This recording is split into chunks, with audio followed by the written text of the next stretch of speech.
Hi friends, this is Bani and welcome to my channel. বন্ধুরা, আজকে আমরা দেখব at এবং in এর ব্যবহার।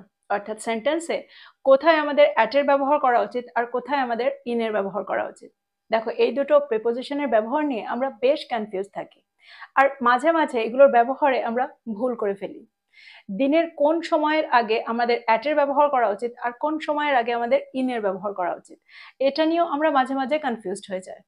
আমাদের সঠিকভাবে জানতে হবে যে কোনটার ব্যবহার কখন করা উচিত। আমরা জানি নাইটের আগে অ্যাট এর ব্যবহার করা হয়, অর্থাৎ অ্যাট নাইট আমরা বলে থাকি। কিন্তু মাঝে মাঝে আমরা নাইটের আগে ইনের ব্যবহার হতে দেখি। তো কোন অর্থে আমরা কোনটার ব্যবহার করব, সেন্টেন্সে কখন আমাদের কোনটার ব্যবহার করা উচিত, তো এগুলো নিয়ে আমরা বেশ কনফিউজ থাকি। আজকের এই ভিডিওটাতে তোমরা সে সমস্ত ছোট ছোট ব্যাপারগুলো জানতে পারবে। আর আজকের পরে এগুলোর ব্যবহার নিয়ে তোমরা আর কখনোই কনফিউজড হবে না। তো আজকের ভিডিওটা কিন্তু ভীষণ ইম্পর্টেন্ট, তোমরা কোথাও যাবে না, আমার সাথে ভিডিওটা একদম শেষ পর্যন্ত থাকবে। যারা চ্যানেলে নতুন, অর্থাৎ প্রথম আমার ভিডিও দেখছো, তারা প্লিজ চ্যানেলটাকে সাবস্ক্রাইব করে নিও। তাহলে যখনই আমি ভিডিও আপলোড করব তোমরা নোটিফিকেশন পেয়ে যাবে। তো আর দেরি না করে চলো শুরু করা যাক আজকের ভিডিও। সবার আগে আমাদের জানা দরকার প্রিপোজিশন কত রকমের হয়। দেখো, প্রিপোজিশন 3 রকমের হয়: preposition of time, preposition of place এবং প্রিপোজিশন অফ ডাইরেকশন।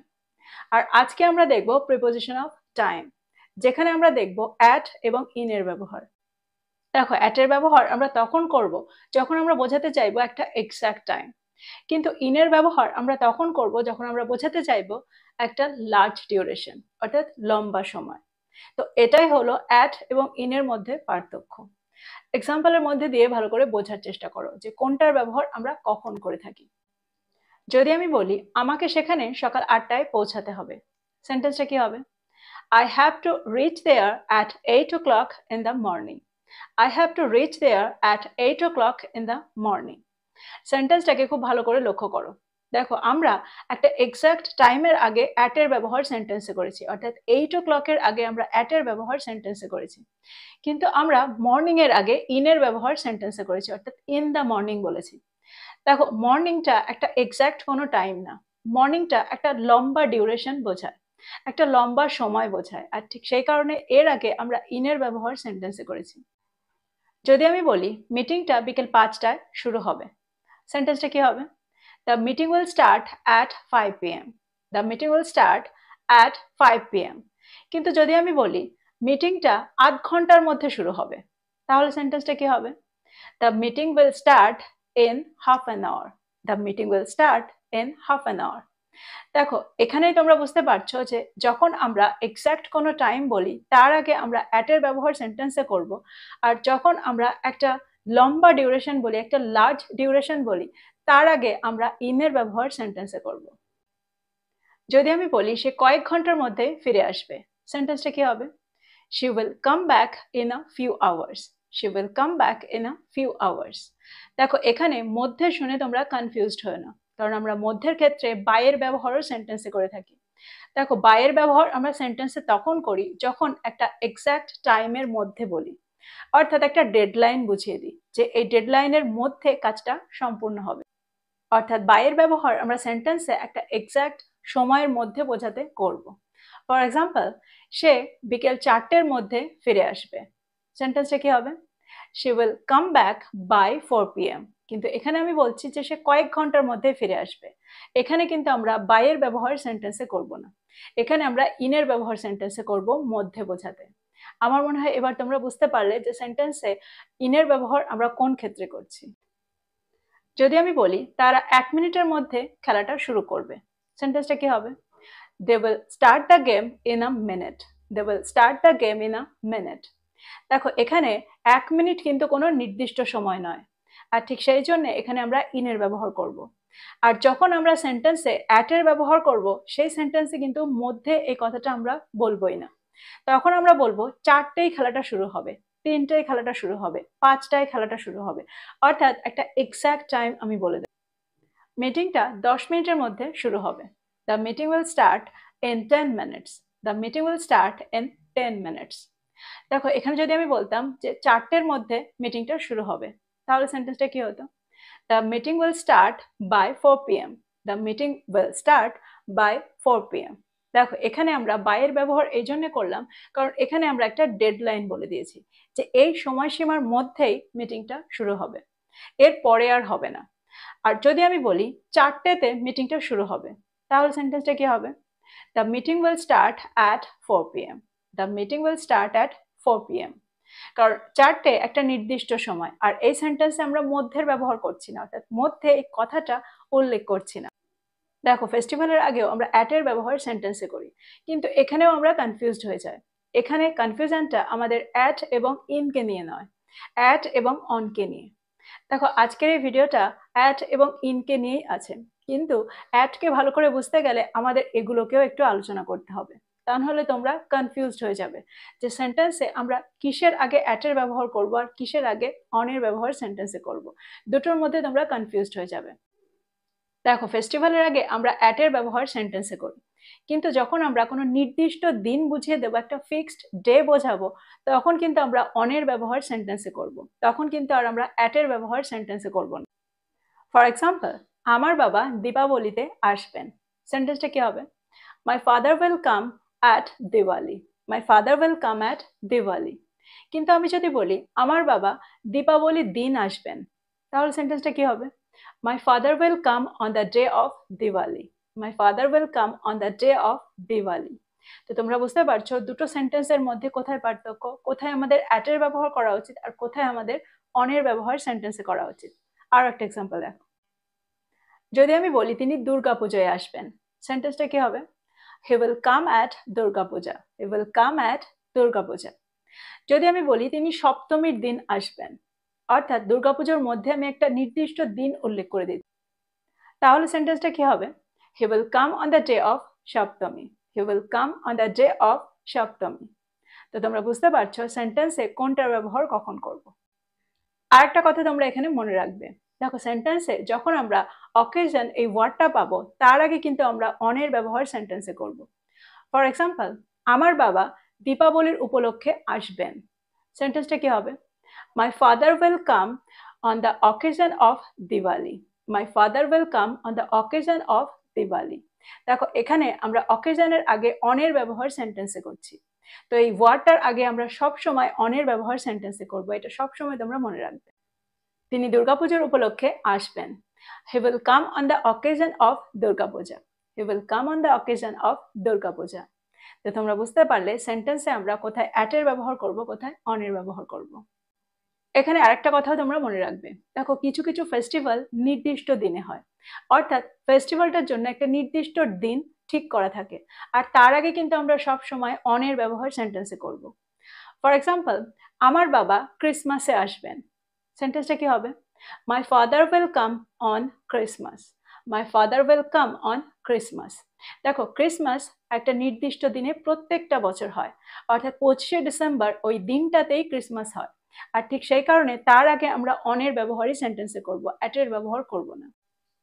যদি আমি বলি আমার বাবা গান্ধী জয়ন্তীতে আসবেন, সেন্টেন্সটা কি হবে? My father will come on Gandhi Jayanti. My father will come on Gandhi Jayanti. দেখো আমরা সবাই জানি গান্ধী জয়ন্তী 2 অক্টোবর হয়, আর ঠিক সেই কারণে দিনটা এখানে ফিক্সড আছে, আর তার আগে আমরা অনের ব্যবহার সেন্টেন্সে করব। তো আমার মনে হয় এই পর্যন্ত তোমরা খুব ভালো করে বুঝতে পেরেছো। এবার আমরা দেখব দিনের কোন সময়ের আগে আমরা অ্যাটের ব্যবহার করব আর কোন সময়ের আগে আমরা ইনের ব্যবহার সেন্টেন্সে করব। একদম আমরা ভোরবেলা থেকে শুরু করব। দেখো ভোরবেলাটাকে বলা হয় ডন বা সানরাইজ, তো তার আগে আমরা সব সময় অ্যাটের ব্যবহার সেন্টেন্সে করব। যদি আমি বলি তারা ভোরবেলা বাড়িতে পৌঁছেছিল, সেন্টেন্সটা কি হবে? They reached home at dawn. They reached home at dawn. ভোরবেলা শহরটি ছিল শান্তিপূর্ণ, সেন্টেন্সটা কি হবে? The city was peaceful at dawn. The city was peaceful at dawn. তো তোমরা বুঝতে পারলে এই সেন্টেন্স দুটোর মধ্যে দিয়ে যে আমরা সবসময় ডনের আগে অর্থাৎ ভোরের আগে অ্যাটের ব্যবহার সেন্টেন্সে করব। এবার আমরা দেখব তার পরের অংশ। দেখো ভোরের পরের অংশটুকু হয় মর্নিং অর্থাৎ সকালবেলা। সকালের আগে অর্থাৎ মর্নিং এর আগে আমরা সব সময় ইনের ব্যবহার সেন্টেন্সে করব। যদি আমি বলি আমরা সকালবেলায় বেরোবো, সেন্টেন্সটা কি হবে? We will leave in the morning. We will leave in the morning. ক্লাসটা সকালে শুরু হবে, সেন্টেন্সটা কি হবে? The class will start in the morning. The class will start in the morning. সে আমাদের বাড়িতে সকালে এসেছিল। He came to our house in the morning. He came to our house in the morning. সকালের পরে আসে দুপুরবেলা। দেখো, ঠিক দুপুর হয় 12টার সময়। ঠিক 12টাকে আমরা দুপুরবেলা বলে থাকি। আর তার আগে আমরা অ্যাটের ব্যবহার সেন্টেন্সে করব, কারণ এটা একটা এক্সাক্ট টাইম আমরা বোঝাতে চাইছি, একটা নির্দিষ্ট টাইম বোঝাচ্ছি। আর ঠিক সেই কারণে এখানে আমরা অ্যাটের ব্যবহার সেন্টেন্সে করব। যদি আমি বলি দুপুরবেলা খেলা করো না, সেন্টেন্সটা কি হবে? Don't play at known. Don't play at known. দুপুরবেলা বাইরে বেরিও না। Don't go out at known. Don't go out at known. দুপুর 12টার পর থেকে বিকেল 4টে পর্যন্ত এই সময়টাকে আমরা বলি বিকেলবেলা, অর্থাৎ আফটারনুন। আর তার আগে আমরা ইনের ব্যবহার সেন্টেন্সে করে থাকি। ফর এক্সাম্পল, বাচ্চারা বিকেলবেলা স্কুল থেকে বাড়ি ফেরে। Children return home from school in the afternoon. Children return home from school in the afternoon. যদি আমি বলি বিকেলবেলা মিটিংটা শুরু হবে, সেন্টেন্সটা কি হবে? The meeting will start in the afternoon. The meeting will start in the afternoon. দেখো, বিকেলের পরে অর্থাৎ আফটারনুনের পরে 4টের পরে যে 2-2.5 ঘন্টা সময় আমরা পাই, এটাকে বলা হয় সন্ধ্যাবেলা। সূর্য ডোবার আগে পর্যন্ত আমরা যে সময়টা পাই সেটাকে বলা হয় সন্ধ্যাবেলা। আর এই সময়টাকে আমরা বলি ইভিনিং। আর ইভিনিং এর আগে আমরা সব সময় ইনের ব্যবহার সেন্টেন্সে করি। যদি আমি বলি সন্ধ্যায় তার একটা মিটিং আছে, সেন্টেন্সটা কি হবে? He has a meeting in the evening. He has a meeting in the evening. দেখো, সন্ধ্যার পরে আসে গোধূলি, আর এটাকে আমরা বলি ডাস্ক অথবা সানসেট। আর তার আগে আমরা অ্যাটের ব্যবহার সেন্টেন্সে করি, যে সময়টা সূর্য ডোবে। সন্ধ্যাবেলায় আমরা হাঁটতে গিয়েছিলাম। We went for a walk at dusk. We went for a walk at dusk. দেখো, কোনো নর্মাল বা জেনারেল নাইটের ক্ষেত্রে, অর্থাৎ কোনো সাধারণ রাতের ক্ষেত্রে আমরা অ্যাটের ব্যবহার সেন্টেন্সে করি। ফর এক্সাম্পল, সে রাতে দেরিতে ঘুমায়, সেন্টেন্সটা কি হবে? She sleeps late at night. She sleeps late at night.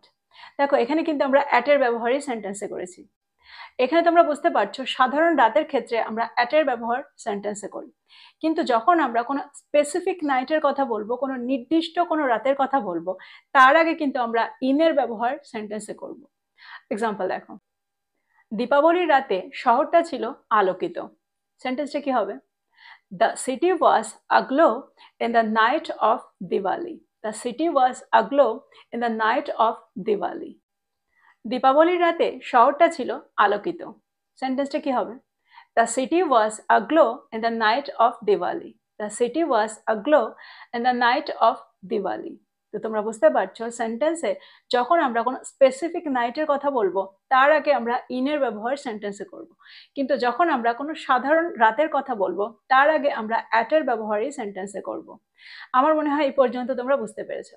দেখো, মধ্যরাত বা মাঝরাত বোঝাতে আমরা কিন্তু মিড নাইট বলে থাকি, অর্থাৎ মধ্যরাতের ইংরেজি ওয়ার্ডটা হলো মিড নাইট।